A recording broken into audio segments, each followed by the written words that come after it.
cutubka labaad dhalashadii qarankii Soomaaliyeed kacaankii 21 Oktoobar xaashidii koowaad ee kacaanka xaashidii labaad ee kacaanka tii saddexaad ee kacaanka xeerkii xisbigii hanti wadaaga kacaanka Soomaaliyeed oo dhameystiran 76 markii la aasaasay qodobka saddexaad waxqabadkii dawladii kacaanka ahayd qoraalkii afka Soomaaliga dib u dhici dawladii kacaanka barnaamijkii xeerka qoyska awoodii ciidamada oo sinaan la'aanta sharciga iyo xukuumadda iska horkeenka beelaha Soomaalida dagaalkii 77kii sadbursiga beelaha boobka hantida qaranka kacdoonkii xamar bayaankii manifesto Ingiriis iyo Soomaaliga ku qoran iyo dhammaan xubnihii guddiga sulxa qaybta afraad dabciga xukun jacaylka iyo madaxda Soomaalida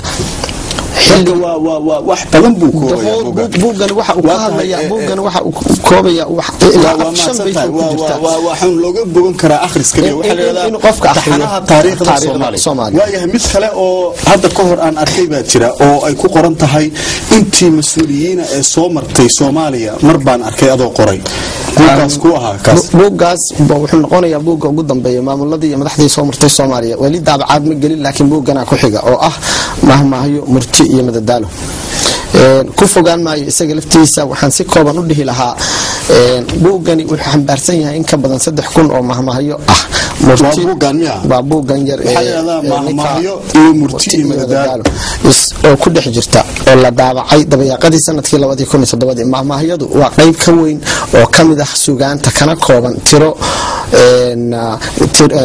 gaaban isla markaana xambaarsan xigmado marmarna qeexan marmarna maldahan inta badan mahmaahiyada waxaa loo isticmaalaa soo gaabinta ujeedada hadalka la doonayo in la ururiyo ama la xigmadeeyo waxaana inta badan waxaana inta badan isticmaala dadka yaqaana dhaqanka maguuraanka ah ee Soomaalida haddaba haddii aad doonaysid in aad wax ka barato dhaqankaaga iyo hidahaaga hamoogaan buuggan aan ugu magac daray mahmaahiyo murti iyo madadaalo hadalkaas waxaa yiri buugga maadaama aan ugu qoray marwadeyda Naciima Cali Xuseen oo degan magaalada London waa mahadsan tahay buuggan waa mahmaahiyo iyo murti waxaad ka soo ururisay buugaag fara badan miya waxaan ururiyay waxaad la kulantay dad badan oo dhaqankii Soomaalida iyagaad ka qortay iyagan ka sameeyay iyagan ka ururiyay waa tahay buuggan kale muxuu yahay isagana buuggan waxa ku jira in ka badan muxuu ahaa konton abwaan oo Soomaali ah oo gabayadoodii oo waxa la yiraahdaa xulka maansooyinka Soomaaliyeed oo kamida marka abwaaniinta oo dhan magacyadooda ma sheegi karno inta ugu waaweyn yaa kamida ma sheegi karno laakiin waxaan jeclaan lahaa in yar in aad ogolaato inaan daqiiqad ama 2 daqiiqadood saddex abwaan ka sheego waqtigan aan ka sheegahay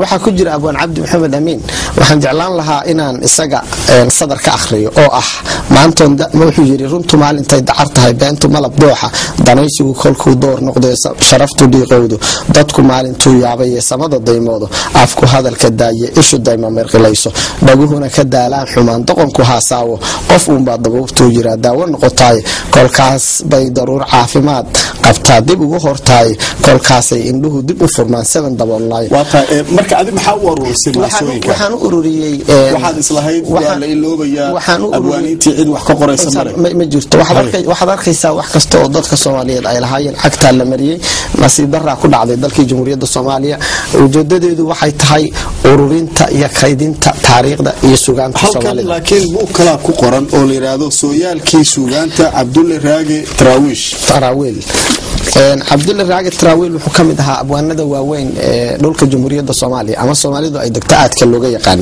waxaan rabaa laba kalmadood isaguna inaan ka iraahdo gabay u tiri oo ahaa wuxuu yiri halkan qofiyaal waxaan ahay wuxuu yiri qofiyaal wixii loo diraba qaabilaanahay qabuuraha waxaan kaga duwanahay qolofka muuqaale nolosha qayaaliga ah ayaan gaar ku dhaqaaya masaquusan wali talan qaada dhigayay hadduu adigu malab kuu qotomo lagu quraacdaaye anna qarax aan iidaan lahayn qayb umaan helin qosolkayga faraxa u malayn wuxuu la dagaalamayay dawladii dhexe ee Jamhuuriyadda Soomaaliya aadan ku gartay marka buugga aniga aan raadinayo buuggan ku xiga isagana oo sanadkii hore aan daabacay muusadayaashii halaaga Soomaaliya waxaan jeclaan lahaa gabar ooyeysa oo aad u murugaysan buuggan horseedayaashii halaaga Soomaaliya wuxuu dood ka dhex abuuray maaha gudaha dadka Soomaalida kaligood wuxuu dood aan ka sameeyay ka hor buuggan waxa ku qoran dhacdooyinkii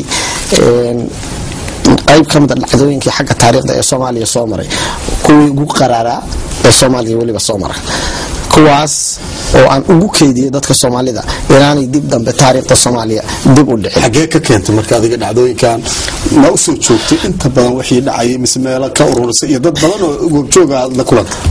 waxaan intooda inta aad sheegaysid ay ka kooban yihiin. qaarna waxaan u ahaa goobjoog markii ay dhacayeen, qaarna waxaan ka ururiyay dokumentiyadii ururadii tira dhaafay ee Soomaaliya ay yeelatay dastuuradoodii waxaan ka ururiyay hogaamiye kooxdadii Soomaaliya, qaarkood muuqaaladoodii baa ku jira oo aan qaabab kala duwan ku helay. waa tahay buugga aniga aan raadinayo wali lama helin. waa kan waxaa la dhahaa isaguna dal aan dadkiisu dabqasho lahayn. daabacaad ma gelin laakiin waa dhammaystiray. waxaan rajaynayaa idanka Ilaahay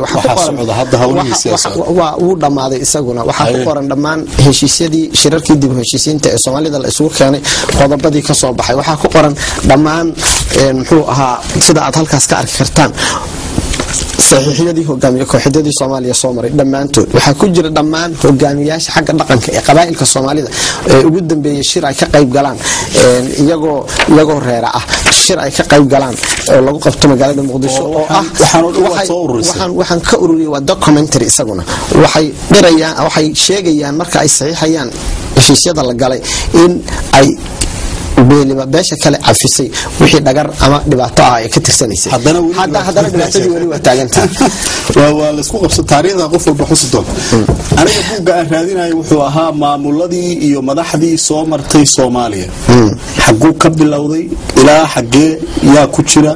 ma dowladihii jiray wasiiradoodii iyo wasiir ku-xigeenadoodii maareeyaashoodii miya inoo sharax waxay haddaad igu samaysan yar oo dulqaadkaaga oo caawa intaa ka badanayo. waxaan yeelayaa buuggani aan yar oo si kooban u iraahdo. buuggani wuxuu ka kooban yahay dhammaan hogaamiyayaashii Soomaaliya ay yeelatay. waxaa ku jira dhammaan madaxweynayaashii Soomaaliya ay yeelatay laga soo bilaabo Allahu naxariistay Aadan Cabdulla Cismaan Aadan Cabde oo Sheekh Shariif ugu dambeeyay maanta. waxaa ku jira gudoomiyihii ugu horeeyay ee golo barlamaan ee golo waxa la dhihi jiray Somali Legislative Assembly ama la dhihi jiray sidaas la dhihi jiray oo isagu gudoomiye uu ka noqday oo hadda kiisi weynaa uu ka yahay gudoomiye Shariif Xasan Sheekh Aadan.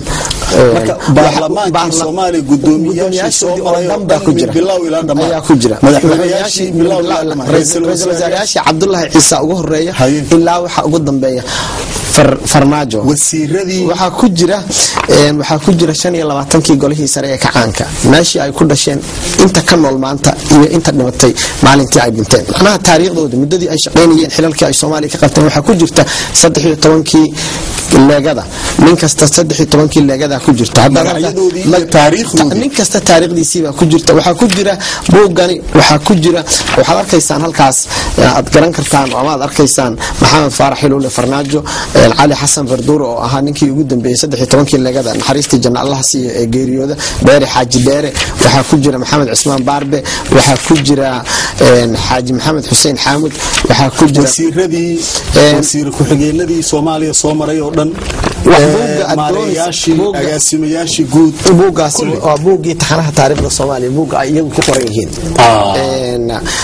golayaashii wasiirada, wasiir ku-xigeenada, agaasimayaashii guud, marayaashii guud, taliyaashii ciidamada cirka, dhulka, badda, militariga, asluubta, dhammaantood Soomaaliya ama hangashtaha wixii la oran jiray ciidankii dabagalka. talis kasta oo Soomaaliya ay yeelatay qaybihii 12aad, 26aad, 7aad, 54aad, 60aad. talis kasta maalintii la aasaasay ilaa maalintii ay dhacday xukuumadda ayaa halkani ku qoran yihiin taxanaha taariikhda Soomaaliya. waa tahay Cabdicasiis, ugu dambeyntii kutub aad u qiimo badan baad qortay, waqti badanna waad gelisay.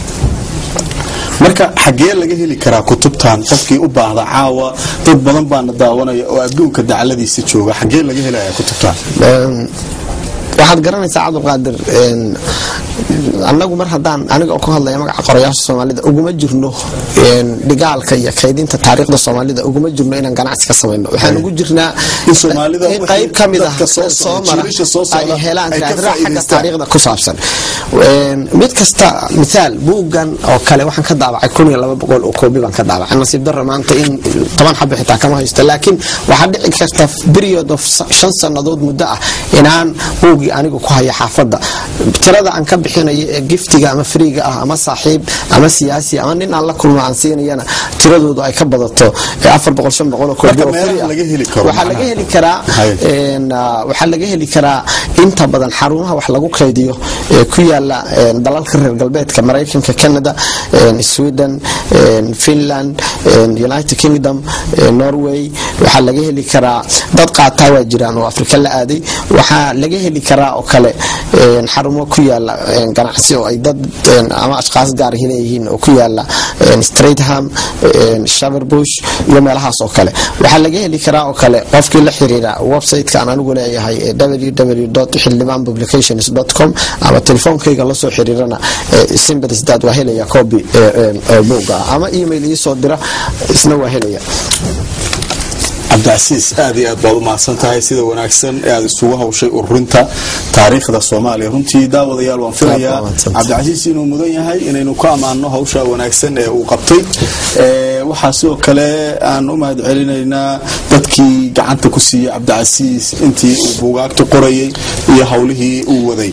kaasi wuxuu ahaa daawadayaal qoraal sare Cabdicasiis Cali Ibraahin oo ku magac dheer Cabdicasiis Xildhibaan oo caawa halkan ku soo bandhigay buugaag qiimo leh oo uu ka qoray taariikhii Soomaaliya iyo suugaantii iyo waxyaabo badan oo khuseynaya Soomaalida oo ay ka faa'iidi doonaan iyadoo badankood buugaagtu ay ku qoran yihiin af Soomaali hase ay jiraan kuwa ku qoran English iyo af Talyaani intaba. Cabdicasiis waan u mahad celinaynaa. waxaa sidoo kale daawadayaal aan u sheegaynaa qoraayaasha Soomaalida ah inay barnaamijkan suuqa casriga ku soo bandhigi karaan wixii ay qoreen si dadku ay u ogaadaan dibna taariikhda Soomaalida ay u gasho qoraalkoodiina markaa jiilalka soo koraya iyo inta hadda joogtaba si ay uga faa'iideystaan.